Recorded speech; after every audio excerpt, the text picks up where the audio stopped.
कहाँ से हैं, आपके परिवार में कौन कौन है और आप क्या काम करती हैं? जी मैम, मैं फूलवंती मीणा राजस्थान के प्रतापगढ़ जिले के ब्लॉक सुहागपुरा के पटेलिया ग्राम पंचायत से हूँ और मैं नमो ड्रोन दीदी हूँ। तो आपके परिवार में कौन कौन मेरे परिवार में सास से ससुर जी है, बड़ी सासू माँ है, देवर जी है, देरानी है और उनके देवर जी के भी 2 बच्चे हैं और मेरे भी 2 बच्चे हैं और हम एक ही घर में रहते हैं। बहुत बढ़िया। तो फूलवंती जी, आपको नैनो ड्रोन दीदी बनने का आइडिया कहाँ से आया? आप कब से राजीविका से जुड़ी और आप क्या काम करती हैं, थोड़ा हमारे श्रोताओं को बताइए। जी मैं 2017 से राजीविका में जुड़ी और 2023 में मुझे नमो ड्रोन दीदी की योजना के बारे में बताया, जो कि मेरे ससुर जी इफ्को बाजार से दवाई लाते थे, तो वहाँ से भी सूचना मिली और राजीविका से भी हमें सूचना मिली, तो उसमें हमें ऑनलाइन इंटरव्यू हुआ, हम उसमें चयन हुए। चलिए, ट्रेनिंग कितने दिन की हुई आपकी? जी हमारी 15 दिन की ट्रेनिंग रही MP ग्वालियर में। ओके। और आज के दिन आप कितने एकड़ में स्प्रे कर रही हैं, कितने किसानों से जुड़ी हुई हैं, थोड़ा बताएंगे? और आपकी आजीविका का माध्यम जो ड्रोन है, उससे आपकी कितनी कमाई हो जाती है? जी जुलाई से लेकर अभी तक हमने लगभग 200 एकड़ भूमि में स्प्रे कर दिया है।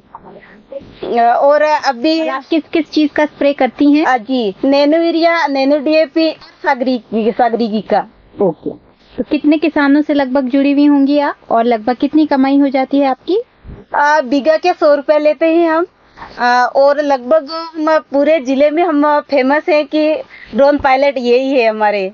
आप तो बहुत ही एक प्रेरणादायक और स्पेशली प्रतापगढ़ के जिले की महिलाओं के लिए एक बहुत प्रेरणादायक आपका जीवन रहा है, और मुझे यकीन है कि इस इंटरव्यू से सभी महिलाओं को इससे प्रेरणा मिलेगी। बचपन क्या सपना था आपका, फूलवंती जी बताइए। जब मैं पहले से स्कूल में जाती थी तो तब से ये सपना था कि मैं आगे पढ़ाई करके टीचर बनूं, तो अभी मेरा सपना अधूरा है, तो मैं पूरा करूंगी। पर आपने अभी तक बहुत कुछ अचीव किया और मुझे यकीन है जितनी भी महिलाएं और प्रतापगढ़ के जितने भी श्रोता सुन रहे होंगे वो बहुत इंस्पिरेशन लेंगे आपसे।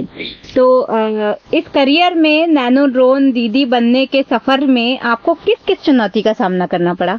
जी हम ट्रेनिंग ले रहे थे, तो उस समय हमारे को ड्रोन के बारे में सब कुछ जानकारी दी, तो हमने ये देखा ही नहीं था ड्रोन क्या होता है, इनको कैसे चलाया जाता है। और जीवन में हमने अभी तक हमने साइकिल भी नहीं चलाई और हमें ड्रोन सीखने का मौका मिला, तो थोड़ी सी कठिनाई आई हमें, पर आपने बहुत अच्छे से उस कठिनाई को पार किया और आज आप ड्रोन चलाती हैं। और एक सामान्य मान्यता ये होती है कि ड्रोन जैसी चीज महिलाएं नहीं चला सकती है, पर उस एक थिंकिंग को आपने तोड़ा, तो बहुत ही अच्छा काम किया है आपने। आपके जीवन में आपको प्रेरणा देने वाले कौन लोग रहे हैं? जी मेरे मानो तो माता पिता को लेकर गुरु तक। बहुत बढ़िया। और अभी कुछ दिन पहले आपने माननीय प्रधानमंत्री महोदय के सामने भी प्रेजेंटेशन दी थी, उनके साथ इंटरैक्ट किया था, कैसा अनुभव रहा आपका? और क्या आपने कभी सोचा था कि आपको इतना बड़ा मौका राजीविका के माध्यम से मिलेगा? जी हमारा बहुत अच्छा अनुभव रहा और हमने कभी नहीं सोचा था कि हम इतने बड़े लोग माननीय प्रधानमंत्री जी से मिलेंगे, ये कभी नहीं सोचा था हमने, और आज हमने बातचीत करके आए। क्या वार्ता हुई आपकी माननीय प्रधानमंत्री महोदय से, आप बताएं। जी सारे हमारे प्रतापगढ़ के श्रोताओं के साथ शेयर कीजिए। जी माननीय प्रधानमंत्री जी से हमारी ये बातचीत हुई, उन्होंने सारी जानकारी पूछी, तो सब बताया हमने। मेरा नाम ये ही है, प्रतापगढ़ जिले की हूँ मैं, और ड्रोन के बारे में उन्होंने प्रश्न किए थे मेरे सामने कि ड्रोन से कितना छिड़काव हो जाता है, किसानों को क्या लाभ मिलता है, तो हमने लाभ भी बताया उनके सामने कि इसमें पानी की बचत होती है, समय की बचत होती है, कम लागत होती है और मजदूरों को पैसा नहीं देना पड़ता है। बहुत बढ़िया फूलवंती जी।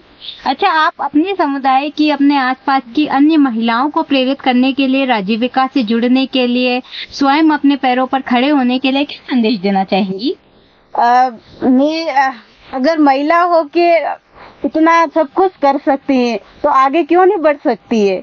जब खेती का काम कर सकती है, घर का कर सकती है, सारा काम कर सकती है, तो कंधा से कंधा मिलाकर आगे भी बढ़ सकती है। तो सभी महिलाओं को मैं यही कहना चाहूंगी कि हमेशा सकारात्मक सोच रखें और आगे बढ़े। बहुत बढ़िया फूलवंती जी, आप हमारे लिए बहुत बड़ी प्रेरणा